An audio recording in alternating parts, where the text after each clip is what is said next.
So I've seen this girl. Oh my God, what's her name? What's her name? Why'd you say yes to me? I'm just gonna have to wait to find out. All right, I got time. You're cute, I like you. Oh, yeah? Yeah. Listen, you want to know the truth? You're the most beautiful thing I've ever seen in my life. You like movies? Well, in this film, you play this tough-talking ladies' man who certainly loves his women, but loves his pornography a lot more. When you were writing this film, were you thinking, my parents got to see this too?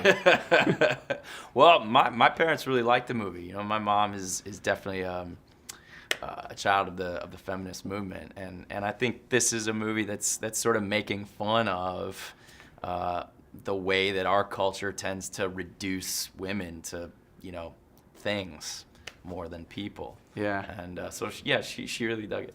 I know that you worked on this project a long time.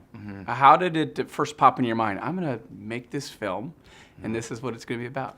Well, it wasn't one eureka moment, you know. It's a slow evolution. I was just looking back at some of my earliest notes, and they're from 2008, when I was first thinking about, you know, telling a story about how people get treated like things and how the media can play into that, and the idea of a Don Juan type character who watches too much pornography and a princess type of character who watches too many romantic Hollywood movies, and you know, outlining the story and figuring out, well, how could I approach this? And it wasn't until quite a bit later, when I was shooting 50-50 with Seth Rogen and Evan Goldberg and that whole posse, that I thought, oh, this could be a comedy. That's the way to do it. And but not a comedy like a yuck, yuck, yuck comedy, but a comedy like 50-50 or 500 Days of Summer, that, you know, the people feel like people, and you're laughing because you recognize that situation.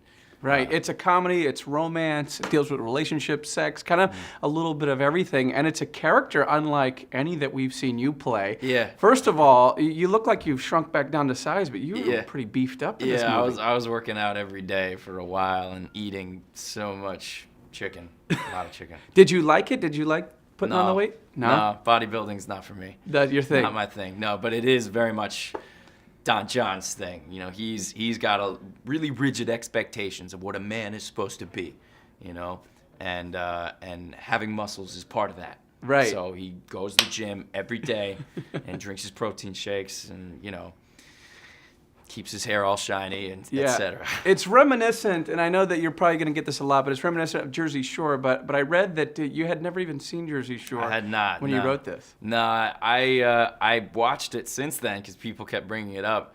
I couldn't really watch it. I found it kind of aggravating, and that's no fault of the people who are in it. I think it's because, you know, shows like that are just as fictitious as movies. Sure.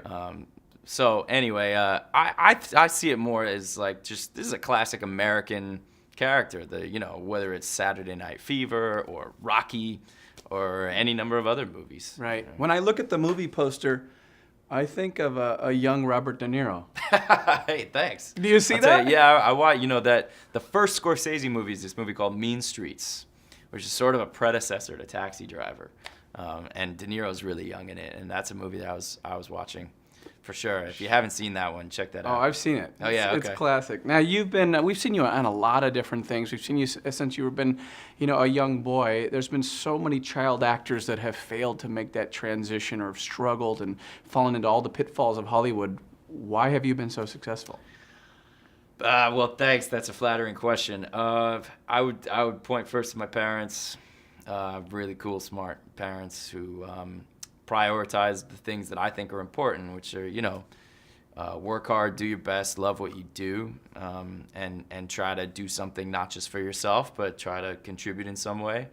And it's easy in show business to get caught up in prioritizing other things like fame and money and stuff like that. And those are seductive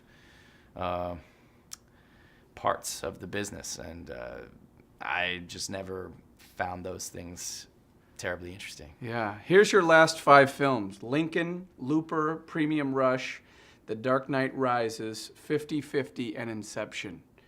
Does it feel as good as it sounds? Yeah, man, it does. It does. I'm really proud of those movies. You're right. Well, thanks for saying that. I feel really fortunate, and you know, I've been doing this a long time. I started when I was 6, and I'm 32 now, You're an old man. You're over the hill. Yeah, man, no doubt. And it feels good. It does feel good. What can I say? Yeah, And it's gotta be surreal to be acting with guys like Bruce Willis when you're doing Looper when you were watching him as a kid. Yeah, you're absolutely right. It was, and I mean Bruce, and to be working with Gary Oldman on Dark Knight Rises, to be working with Daniel Day-Lewis on Lincoln, and to be working with Julianne Moore on Don John, who has been one of my favorite actors or actresses. She's been in so many movies I've loved, whether it's The Big Lebowski or Shortcuts or lesser-known movie Safe that I really like, Far From Heaven. Mm-hmm. She's such a good actor, and I was surprised and delighted when she read the script and wanted to do the movie. Yeah, well, it's a really entertaining film, and it's got a little bit of everything. Something for everybody except for kids, of course. Not for kids. Not for kids. No. No. And your best Don John voice, can you give Windy City Live a quick What do you shout? want me to say? If John were here, he'd probably, I don't know, he'd probably tell you to go yourself or something. Perfect. Joseph, thank you so much. I appreciate that.